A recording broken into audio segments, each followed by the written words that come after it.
तो पता चलता है कि इस प्रक्रिया में वे अफ्रीका से बाहर फैलने लगे। जैसे जैसे वे नई जगहों पर गए, उन्होंने नए हुनर सीखे। उनके औजार बेहतर हुए, जिनसे उन्हें मांस काटने में मदद मिली।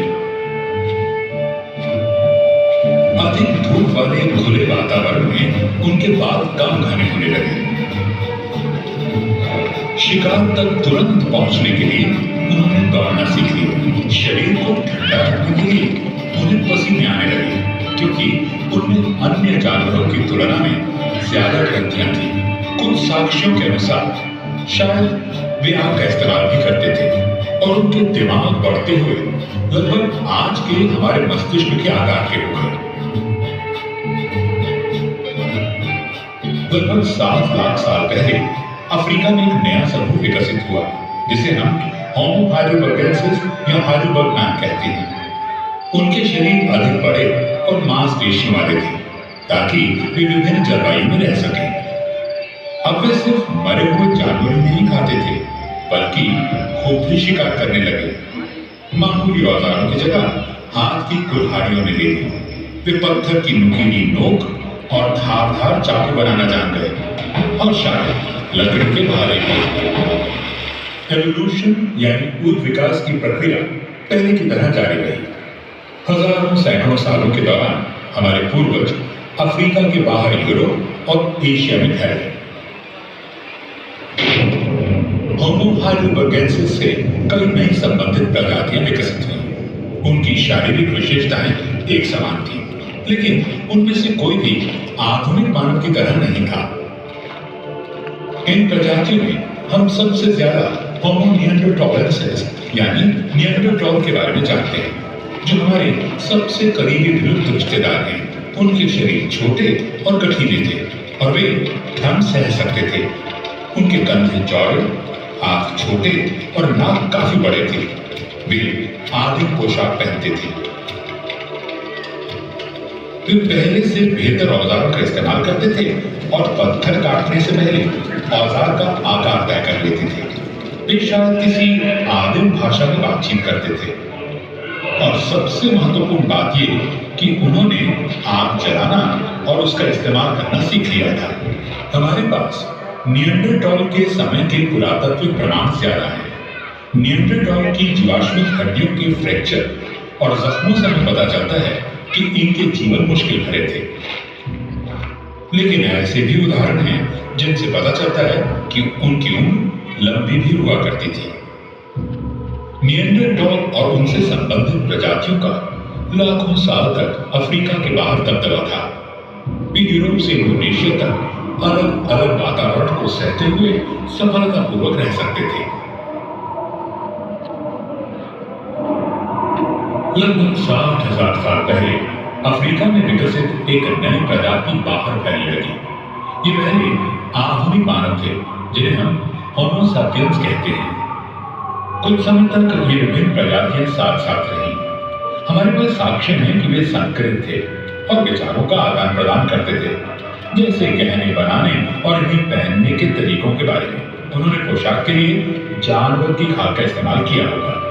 फिर निएंडरथाल लुप्त होने लगे, शायद इसलिए क्योंकि उनके मांसपेशियों वाले शरीरों को जरूरत पड़ती थी अधिक भोजन की।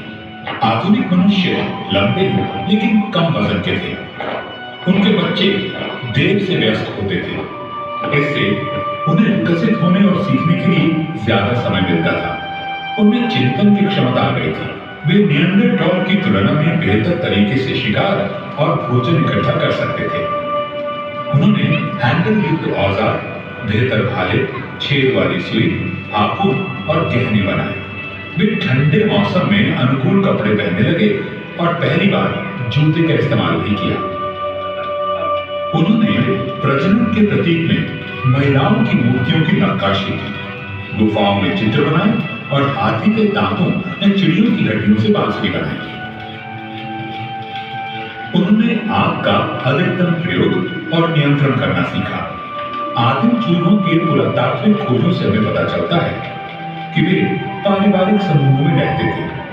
आग हर समय मौजूद रहती थी। उन्हें उससे गर्मी और रोशनी मिलती थी, और जंगली जानवरों से बचाव भी होता था।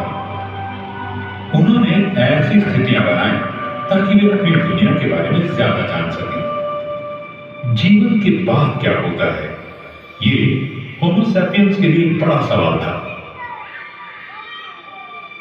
1 लाख साल पहले मध्य पूर्व में साफ सफाई के लिए मरे हुए लोगों को दफनाया जाता था।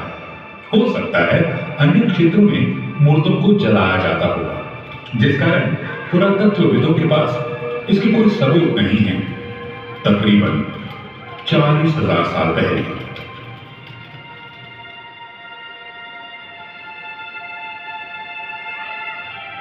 होमो सैपियंस ने इस प्रक्रिया में कुछ रस्मों को शामिल किया, मसलन शवों को सजाना और कब्र में प्रतीकात्मक वस्तुओं को रखना।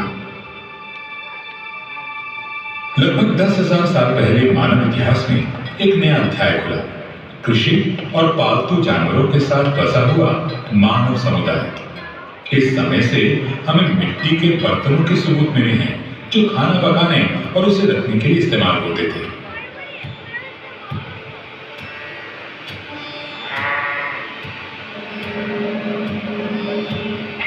बिल्कुल वैसे ही हमें सबूत मिले बुनी हुई टोकरियों के। औजार और हथियार बनाने के लिए धातु कार्य भी प्रचलित था। मानव अपने अस्तित्व के सवालों का जवाब ढूंढने के लिए चित्रों, गीत संगीत और लिखित शब्दों के प्राचीन रूपों का इस्तेमाल करता था। शिकारी गांवों में बसने लगे और वे गांव मानव संस्कृति के उद्गम स्थल बन गए। लाखों सालों तक हमारे पूर्वजों की आबादी 10 लाख से भी कम थी। होमो सैपियंस के आने से ये सब बदल गया। हम दुनिया के हर कोने में फैल गए।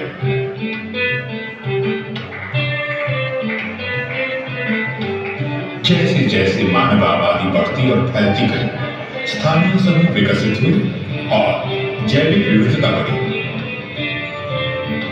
वातावरण में आने वाले लगातार बदलावों के मुताबिक हम अपने आप को ढालते गए। इससे और अधिक विविधता है। यह प्रक्रिया जारी है।